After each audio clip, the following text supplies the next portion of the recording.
Kotaku writes Nintendo of America's testers say they faced years of sexual harassment. While I am all for calling out corruption in companies, that's something I've done extensively here on my channel. The thing is, I find Kotaku to be a corrupt company, so I'm not sure how much I trust their reporting on a situation like this. For example, people are already pointing out that the thumbnail alone for their article is a bit odd. It's just kind of weird. Another comment reading, nice image, really trying to show how serious you are treating this. I could show you plenty more examples of people already criticizing the thumbnail. Here's one more. Incredibly poor choice of image here, like not even remotely funny. So there you go. I've been scrolling a lot, but now I'll leave it on screen for a few more seconds so you can get a better look. The article itself says 2 years ago, a contract game tester named Hannah, not her real name, had a harrowing experience that led her to quit her dream job at Nintendo of America after nearly a decade. Keep in mind where they call it a harrowing experience. Alright, so let me summarize this for you. Hannah was working at Aerotech and was in a group chat on Nintendo's Microsoft Teams servers called the Laughing Zone. One male translator was added to the chat and referenced a meme about Vaporeon and people who want to do adult activities to Vaporeon. I think you probably all know that meme. Personally, I've always found that meme weird, but this isn't about my opinion.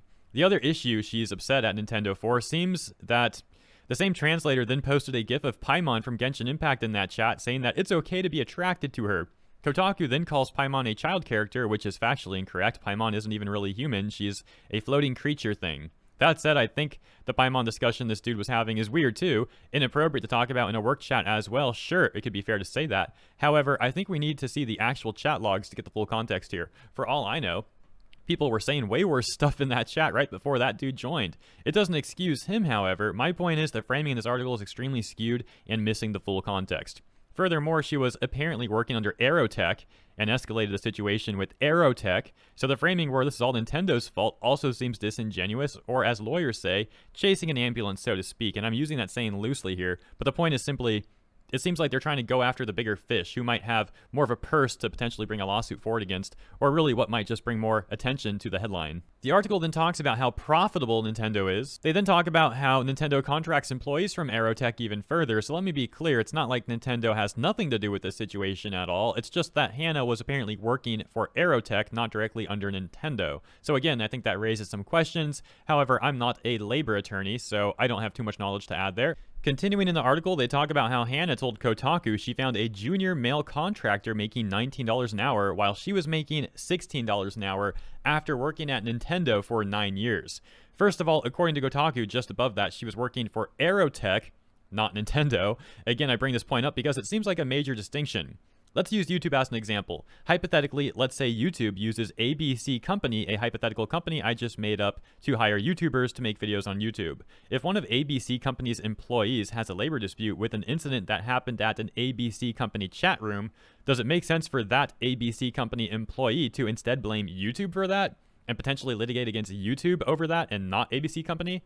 Again, I'm no expert. These are just questions that I would ask. Also, side note, I'm actually not a big fan of when people make analogies, and that includes myself. So just know that I will criticize myself for what I just did there gladly.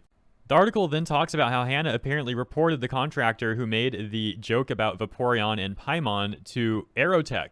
And, man, I wonder how that conversation went. Apparently, Aerotech did actually penalize the guy, though, forcing him to take sexual harassment training. However, the article makes it sound like Hannah wasn't satisfied with that, and she wanted Aerotech to fire the guy entirely. Because the article goes on to talk about a previous situation where Hannah complained about another coworker to Aerotech due to comments he made about certain attire that she was wearing, where Aerotech did fire that person. However, Kotaku says they can't fire the Vaporeon Paimon joker because of his contract with Nintendo. I present to you a different possibility here. Perhaps making a joke about Paimon and Vaporeon just didn't warrant him being terminated, and they felt like it warranted, at most, sexual harassment training. Personally, like I said earlier in the video, I find making those jokes to be inappropriate. I don't think it warrants that alone. You know, maybe he did other things as well I don't know about. But making those jokes alone in a group chat, which was supposed to be about, you know, making people laugh and all that to begin with, yeah, I think that's inappropriate.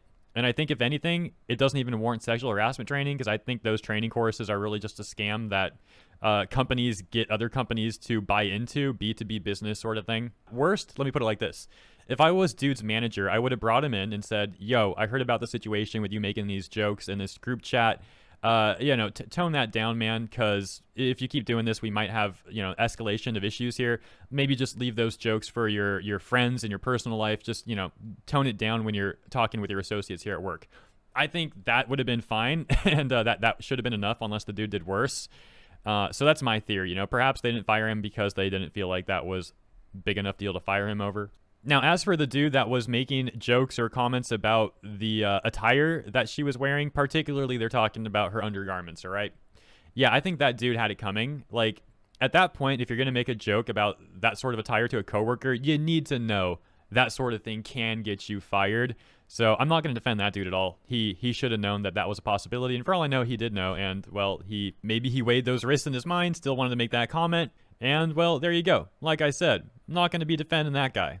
Now, I think someone can present an argument that out of 9 years, Hannah's only issues apparently were a joke about, someone made a joke about Vaporeon and Paimon, the undergarment comment that we heard about. And out of 9 years, if those were the only issues that occurred, I think someone could argue that this actually proves Nintendo's not a bad place to work, or Aerotech. Look, I don't know. Kotaku, what do you want me to say? Aerotech or Nintendo? They're really trying to link this to Nintendo. You get my point, though.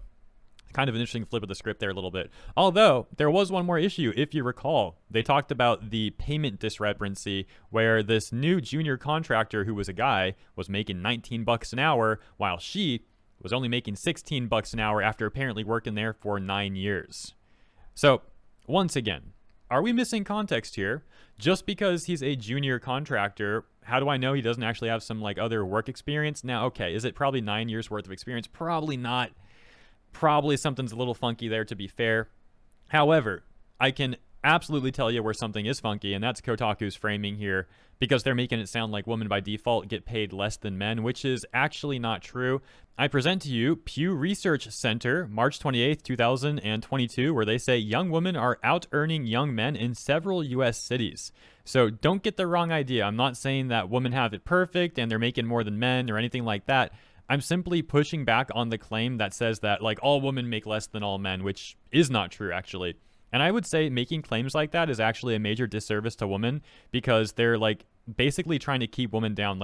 If everyone's telling women, oh, you can't do nearly as well as men, you're going to be held back, that's just dissuading women from trying, and it's lying to them about facts too. So all around, I think that's messed up. But let's take a look at this. Pew says women in the U.S. continue to earn less than men on average among full-time year-round workers in 2019. Women's median annual earnings were 82% those of men. So, for example, where men were on average earning 100K, women were earning 82K, to my understanding of that and simplifying it.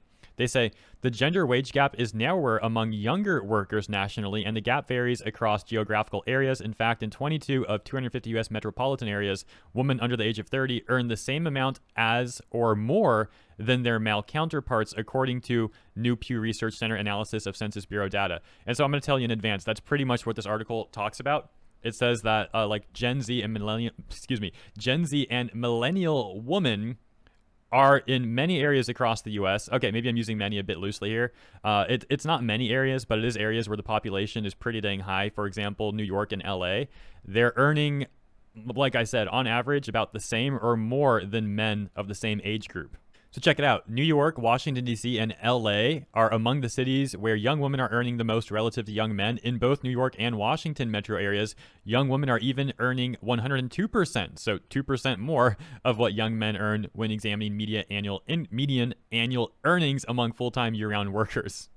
Bit of a mouthful. And of course, there are other factors as well. For example, other studies would suggest that on average, women don't seek out promotions or pay increases as much as men. For example, men are more, again, on average, according to some of these studies, open to conflict, including verbal confrontation with their employer, in the sense that they may ask for a pay raise or a promotion, where a woman might just kind of wait for the promotion or pay raise to happen. So once again, I'm not saying women have it perfect and everything is completely even. I'm just saying that sometimes these situations are a bit more complicated, and on the bright side, this Pew Research study would suggest that things are becoming more even, and in some areas, women are even making a bit more than men. Obviously, 2% ain't a whole lot, but these studies are out there.